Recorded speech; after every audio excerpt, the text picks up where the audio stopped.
Janata news 9 కి స్వాగతం. నా పేరు దివ్య. విశ్వ హిందూ పరిషత్ నిర్వహించిన నిరసన కార్యక్రమంలో కొంతమంది వక్తలు మత విద్వేషాలు రెచ్చగొట్టేలా మాట్లాడారని, వారిపై కేసు నమోదు చేసి కఠినమైన చర్యలు తీసుకోవాలని మంగళవారం Nandyal sub division police officer గారికి వినతి పత్రాన్ని అందజేసిన నంద్యాల ముస్లిం జాయింట్ యాక్షన్ కమిటీ నాయకులు.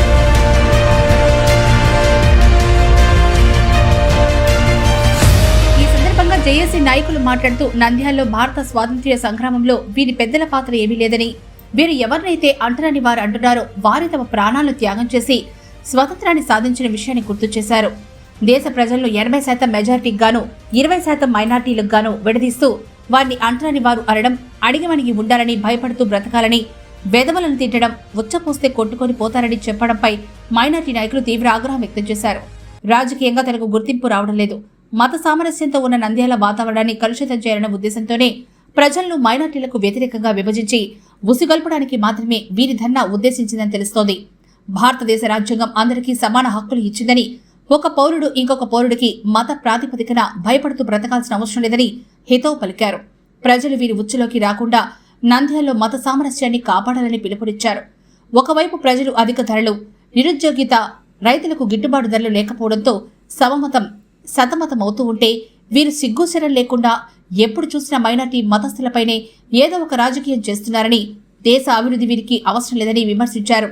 ఈ కార్యక్రమంలో నంద్యాల ముస్లిం సమాజానికి చెందిన వివిధ సంఘాల నాయకులు, పార్టీ నాయకులు పాల్గొన్నారు. ఒక మనిషి ఇంకొక మనిషికి భయపడుతూ బ్రతకకూడదు, అది మంచి విషయం కాదు. రెండవది, అంటరాని వాళ్ళు అన్నారు. మనుషులను ఆయన చెప్పిన ఆయనకు నాకు ఏం తేడా ఉంది? అందరికీ అవయవాలు ఒకటే ఉన్నాయి. మరి అంటరాని వాళ్ళు మనుషులు ఎలా అవుతారు? ఏదైతే ఆ మైండ్ సెట్ ఉందో తనకు తానుగా అది మైండ్ సెట్ బయటికి వచ్చింది. ఇటువంటి దీనిలను వాళ్ళు మార్చుకోవాలి. రాజకీయ పబ్బం గడుపుకోవడానికి, రాజకీయంగా ఎదగడానికి వైషమ్యాలు నంద్యాలలో ఇప్పటి వరకు ఎటువంటి వైషమ్యాలు లేవు.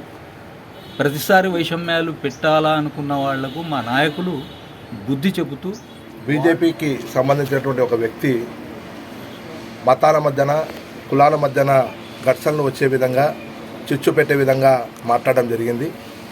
భారతదేశం ఒక లౌకిక దేశం. ఈ లౌకిక దేశంలో హిందూ, ముస్లిం, క్రిస్టియన్లు, బౌద్ధులు, జైనులు అందరూ అన్నదమ్ముల వలె కలిసిమెలిసి ఉంటూ ఉన్నారు. అటువంటి తరుణంలో ఇటువంటి వ్యాఖ్యలు చేయడం అనేది సరైన పద్ధతి కాదు. ఇది కేవలం మేము అతని యొక్క రాజకీయ లబ్ధి కోసము ఈ యొక్క మాటలు మాట్లాడాలని చెప్పి భావిస్తూ ఉన్నాం. ఎందుకంటే గతంలో కూడా అతన్ని ఏ పార్టీ కూడా పట్టించుకోదు. ప్రభుత్వం, డిపార్ట్మెంటు ఇలాంటి చీడ పురుగులకు గట్టి మందు కొట్టి వీళ్లకు మన రాష్ట్రం నుంచే బహిష్కరణ చేయాలని నేను డిపార్ట్మెంటు మరియు ముఖ్యమంత్రి గారికి, ఉప ముఖ్యమంత్రి గారికి, హోమ్ మినిస్టర్ గారికి ఈరోజు నంద్యాల ముస్లిం జాయింట్ యాక్షన్ కమిటీ తరపు నుంచి కోరడం జరుగుతుంది. ఇంకోటి ఏమంటే, ఎక్కడైతే శాంతి ఉంటుందో అక్కడనే ప్రతి ఒక్కరు కూడా బాగుంటారు. ఈ బ్యాక్టీరియా ఎలాంటిదంటే ఆయన చెప్పడం జరిగింది, రాజ్యాంగంలో ఉందా, సుప్రీంకోర్టులో ఉందా అని. ఒరే తిక్కోడా, నువ్వు ఆ రాజ్యాంగం ఉంది, ఆ సుప్రీంకోర్టు ఉంది అని ఆడ స్వచ్ఛంగా నువ్వు మాట్లాడగలిగినావు. అది గుర్తుపెట్టుకో. అంటరాని వాళ్ళని నువ్వు చెప్పడం జరిగింది. అంటరాని వాళ్ళు నువ్వు ఒకసారి వెనకిలా తిరిగి చూస్తే ఎవరు అంటరాని వాళ్ళు, ఎవరు హిందువులో, ఎవరు ఏమో అనేది నీకు కూడా కనిపిస్తుంది. పార్టీ హైకమాండ్ దగ్గర లబ్ధి కొట్టేయాలా, మార్కులు కొట్టేయాలనే ఉద్దేశంతో ఏదో చెప్పేద్దామని ఒక వ్యక్తి పరిణతి ఎప్పుడు తెలుస్తుందంటే, అతని వ్యక్తిత్వము ఒక పెద్ద హోదాలో వచ్చినప్పుడు మాట్లాడే భాష అందరినీ కలుపుకొని పోవాలా. నంద్యాలలో ఉన్న ముస్లింలు ఓట్లే అవసరం లేనట్టు అంటరాని వాళ్ళు, ఈ అంటరాని వారి స్వాతంత్ర సమపర్జనలో ప్రాణ త్యాగాలు చేసినారు. ఆ విషయం వాళ్ళకు తెలియదేమో.